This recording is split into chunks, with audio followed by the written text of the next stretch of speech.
আপনার কি সমস্যা আমাদেরকে একটু বলেন তো।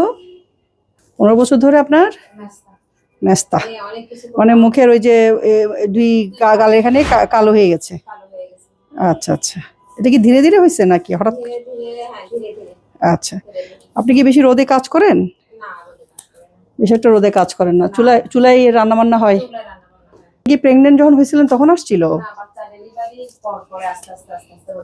আচ্ছা, ডেলিভারির পর পর আসছে। ও, তাহলে এটা হইতে বেশ সময় লাগছে এবং ডেলিভারি ঠিক পরপরই আপনার আসছে এটা, এর আগে আপনার এটা ছিল না? কি বংশে আপনার বোন, আপনার খালা, আপনার বোনের? আচ্ছা, আপনার বোনেরও আছে? আচ্ছা, আপনার মায়ের কি ছিল? মায়ের ছিল, রাইট। মা যখন একদম বয়স হয়ে গেছে তখন আস্তে আস্তে চলে গেছে।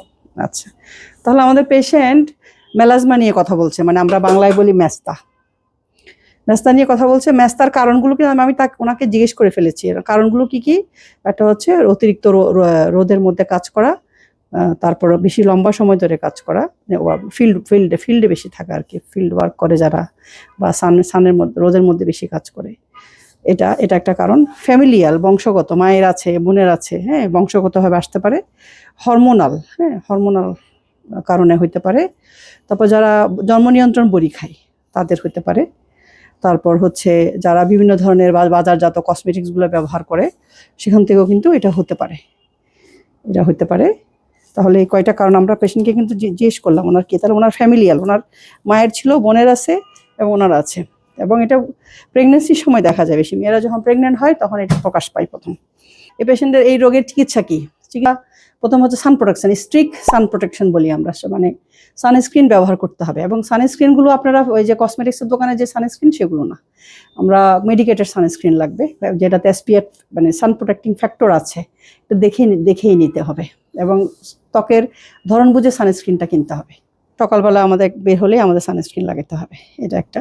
আর রান্নাবান্না করার সময় আমরা মুখে মাস্ক পরে রান্না করি, যাতে হিট থেকে আমাদের ত্বকটা ক্ষতিগ্রস্ত না হয়।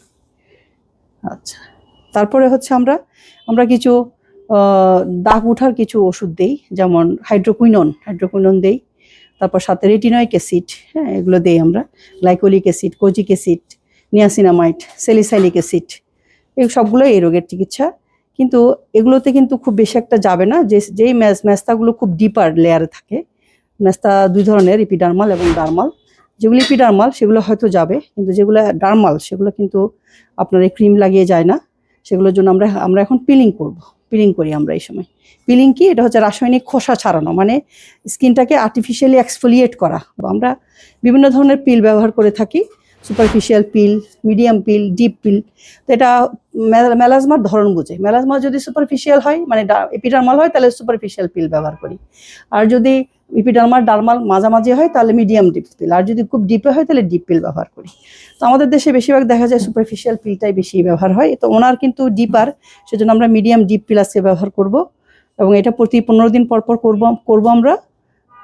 সাথে পাশাপাশি আমরা সানস্ক্রিন, ভিটামিন সি কন্টেনিং খাবার, ফলমূল বেশি খাবো, তারপর সান প্রোটেকশন করবো, যেমন রান্না করার সময় করব। আর হচ্ছে তৈলাক্ত খাবার অ্যাভয়েড করব, অ্যান্টিঅক্সিডেন্ট যে খাবারগুলোতে আছে সেগুলো আমরা খাবো।